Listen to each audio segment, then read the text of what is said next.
preview of what we believe the iPhone 7 is going to look like. So I have these dummies here. These actually came from Danny Winget, also known as Super Scientific. So these are widely available as design studies for case manufacturers and that sort of thing.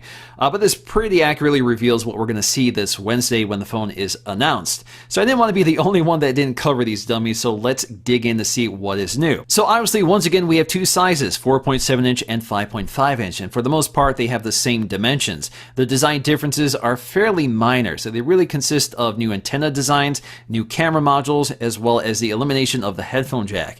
So I think the biggest design improvement here is the reduction of the antenna lines along the back. So they've actually eliminated part of them and rounded them off a bit. So I think this looks a lot better. It doesn't make it perfect, but I think it definitely makes a big design improvement. The other news here is some new cameras along the back. In terms of specs, we're expecting 12 megapixels, at least for the 4.7 inch model. And as you can see, the modules themselves seem to be quite a bit larger, so that could be the design of the casing, but this could also mean that we have larger optics with a more shallow depth of field. So the rumor is that we're getting an f1.9 aperture, so we'll see if that actually comes to fruition. The other big news here is that the Plus model, if this is called the 7 Plus, will actually feature a dual camera setup, and this is likely to work somewhat similar to the Huawei system, which combines a color sensor and a luminance sensor to create better low light images and just more vivid images. The other big news here is that they have eliminated the headphone jack, and instead we have this symmetrical design, so it almost looks like we have a set of dual speakers.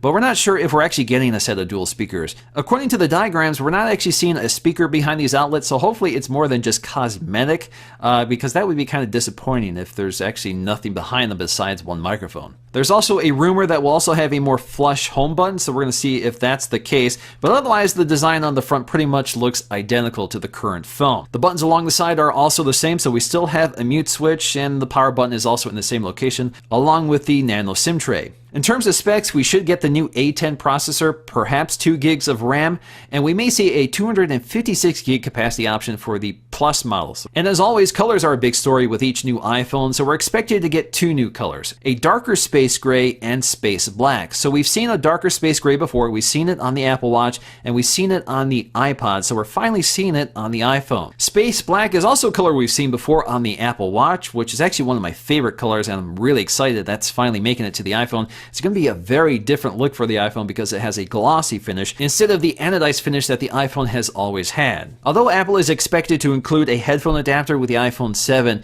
there's a lot of benefits to using lightning connected headphones. For example, it provides a lot more power and can pass a lot more data over that connection. So for example, I have these really incredible Audis headphones, which uses a lightning cable with a built-in 24-bit DAC, which you can never power on a headphone jack. Around the corner, there are leaks all over the place. And thanks to my friends B-Sound, you guys should definitely go check them out. They make some cool lightning headphones. I was able to get my hands on this. A little ugly. However, on the 7, it looks like they're cleaning it up a bit. Probably the most obvious difference is in the camera. So while the 6 and 6S added a camera hump, which is actually fairly small, the 7 has a much larger camera. So for comparison, if we measure the iPhone 6S, we get a thickness of 6.9 millimeters. However, if we jump over to the camera hump, it's actually before. When they went from the 5 to the 5S, while it was still an 8 megapixel camera, the sensor itself was bigger, which meant that each individual pixel could pull in more light. The iPhone 7 will probably keep the same 12 megapixel resolution. However, if you